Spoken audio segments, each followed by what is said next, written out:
할렐루야. 오늘도 새날을 주신 하나님을 찬양합니다. 오늘도 말씀으로 시작하는 이 하루, 말씀 충만, 은혜 충만, 성령 충만한 하루를 보내시기를 주님의 이름으로 축원합니다. 자, 오늘부터는 요나서의 말씀을 함께 살필 텐데요. 오늘은 요나서 1장입니다.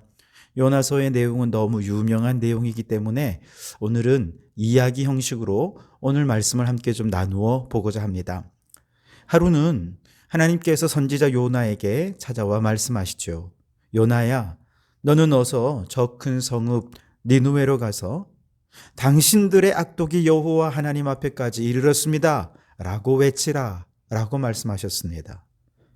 그러나 요나는 니느웨가 아니라 반대 방향으로 도망을 쳤죠. 1장 3절에 보면 그러나 요나가 여호와의 얼굴을 피하려고 일어나 다시스로 도망하려 하여 욥바로 내려갔더니 마침 다시스로 가는 배를 만난지라. 여호와의 얼굴을 피하여 그들과 함께 다시스로 가려고 배삭을 주고 배에 올랐더라. 다시스는 당시 세계의 끝으로 알려진 곳이었고 하나님을 비롯한 모든 신들에게도 통치 영역에서 벗어난 곳이다 라고 생각했기에 다시스라면 하나님의 얼굴을 피할 수 있는 곳이리라 생각을 했던 거죠. 요나가 도망친 이유는 하나님께서 저 악한 성읍 니느웨에 회개의 기회를 주셨기 때문입니다. 니느웨는 이스라엘의 적국인 아수르의 수도였죠. 아수르 사람들은 잔인하기로 소문이 나 있었고 그래서 적들과의 전쟁에서 사로잡은 자들에게는 끔찍하고 비인간적인 일들을 저지르기로 아주 유명한 나라였습니다. 이스라엘도 물론 당한 적이 있고요. 그러니 세상에서 가장 사악하고 질 나쁜 극악무도한 원수를 하나 꼽으라면 바로 아수르였던 것이죠.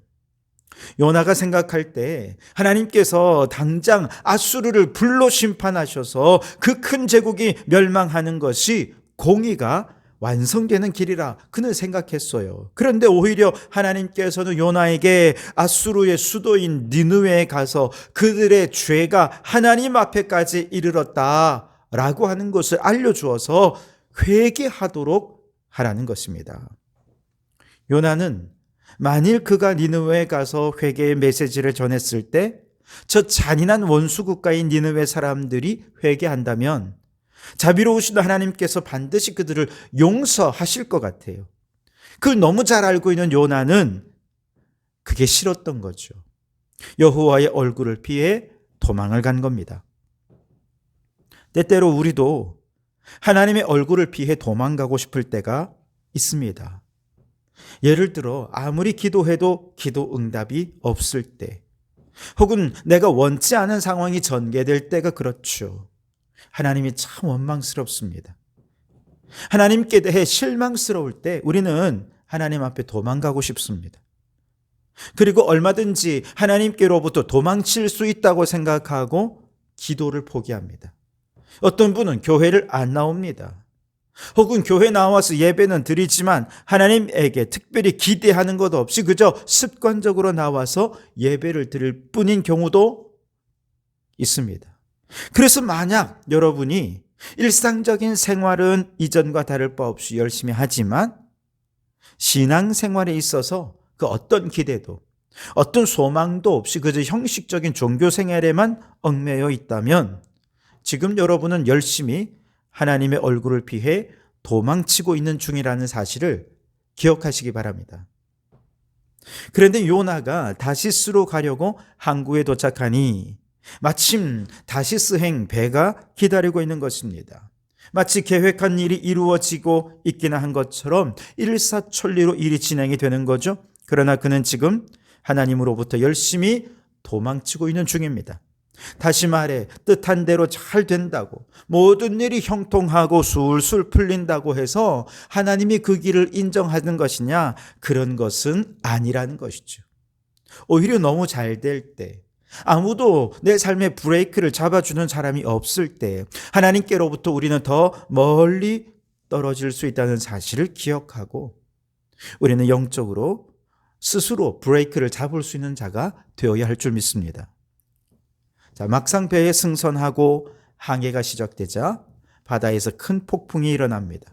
배가 깨질 정도가 되었습니다. 사람들은 너무너무 두려워하면서 각자 자신들의 신을 부르며 도움을 요청합니다. 또 배를 가볍게 하기 위해서 모든 물건을 바다에 다 던집니다. 어떻게든 살기 위해 그들이 할 수 있는 최선을 다한 것이죠.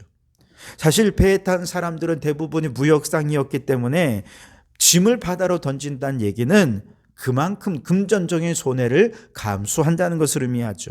하지만 죽고 사는 문제 앞에서 그런 건 더더욱 문제가 되지 않았어요. 일단 살고 봐야 되기 때문이지요. 한편 이 긴박한 순간 요나는 어디에 있느냐? 배 밑층 가장 밑바닥에 누워 깊이 잠에 빠져 있습니다. 5절 하반절에 보시면 그러나 요나는 배 밑층에 내려가서 누워 깊이 잠든지라.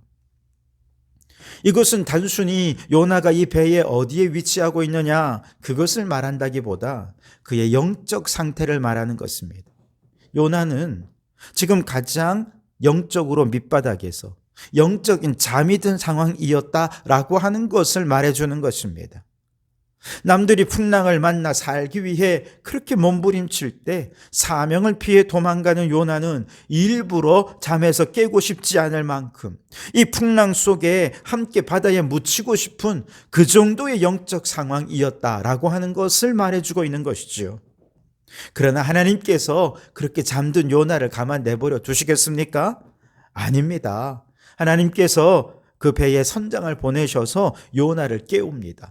6절에 보시면 선장이 그에게 가서 이르되 자는 자여 어찌함이냐 일어나서 네 하나님께 구하라 혹시 하나님이 우리를 생각하사 망하지 아니하게 하시리라 하니라. 선장은 잠자는 신앙을 깨워주는 사람입니다. 하나님께 구하라고 도전하는 사람이지요. 그 사람이 믿는 사람이든 믿지 않는 사람이든 그건 중요하지 않습니다. 그는 그저 살기 위해 몸부림치기 위해 요나를 깨웠고 네 하나님께 구하라고 말했는지 모르지만 그러나 선장의 말은 한마디 한마디가 요나의 잠든 신앙을 깨우는 말이요 하나님을 향해 잃어버린 기도를 회복하도록 도와주는 역할을 하고 있었던 것이죠.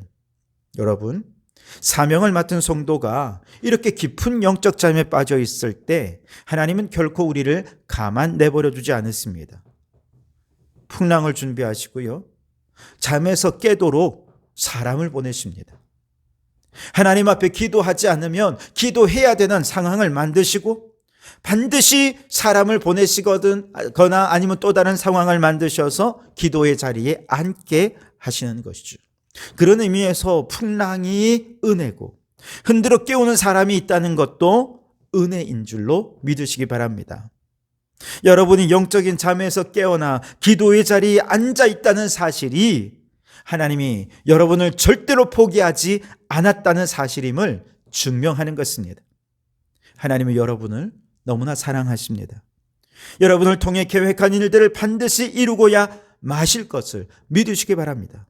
이것이 우리에게 희망이요 소망인 줄로 믿고 그 하나님을 끝까지 의지하는 또 사랑하는 여러분 되실 수 있길 바랍니다.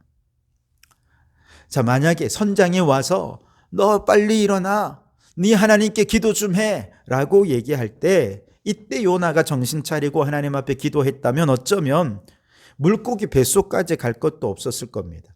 풍랑은 곧바로 잠잠게 되었을지 모르죠. 하지만 요나는 이 긴박한 상황 속에서도 하나님을 찾지 않습니다. 요나가 이처럼 고집을 피우는 동안 상황은 더 악화되죠. 나중에는 배에 탄 무리들이 이 재앙의 근원이 누구 때문인지 어떤 못난이가 자기의 신을 화나게 만들어서 이렇게 재앙을 만나게 된 건지 찾으려고 제비 뽑기를 하지 않습니까? 그 결과 제비를 뽑은 결과 요나가 걸린 것이죠. 여러분, 제비를 뽑은 요나의 마음이 어땠을까요? 아마 깜짝 놀랐을 것입니다. 고집스럽던 요나의 마음이 이 풍랑도 그렇고 선장도 그렇고 제비 뽑기도 그렇고 모든 것이 지금 나를 가리키고 있구나. 우연이 아니구나. 불순종하는 나 때문에 지금 이 사단이 난 것이구나. 비로소 깨달은 거죠. 그리고 그는 또 하나 고백합니다. 하나님은 이곳에도 계시는구나. 나는 결코 하나님을 피해 도망갈 수 없는 자구나 라고 하는 것을 깨닫게 되죠. 그리고 그는 사람들에게 요청합니다. 12절에 보면 나를 들어 바다에 던지라. 그리하면 바다가 너희를 위하여 잔잔하리라. 너희가 이 큰 폭풍을 만난 것이 나 때문인 줄 내가 아노라 하니라. 이 모든 풍랑의 원인이 자기 자신 때문이라는 것입니다. 이것은 매우 중요한 고백입니다. 오늘 우리나라의 경제 위기, 정치 위기, 안보의 위기 등등의 수많은 위기들로 너무나도 심각한 상황이죠. 게다가 사람들은 또 얼마나 양극단에 서로 서서 갈등하고 그 갈등이 점점 고조되고 있는 현실입니다. 여러분, 이 나라의 원인 누구 때문입니까? 저 대통령이 잘못해서 그렇습니까? 정치인들 때문입니까? 혹은 관료들이 담당하는 관료들이 잘못해서 그렇습니까? 물론 그럴 수 있습니다. 그러나 영적으로 따지면, 더 근본적으로 따지면 영적인 밑바닥에서 영적인 잠에 빠져서 이 나라와 민족을 위해 기도하지 않는 나 때문에 이 사단이 일어난 것입니다. 사명이 무엇인 줄 알면서도 오늘 이 시대에 우리가 해야 할 사명을 제대로 감당하지 못했기 때문에 사명을 피해 도망가고 하나님을 피해 도망가는 나 때문에 지금 이 나라에 이 사단이 일어난 것입니다.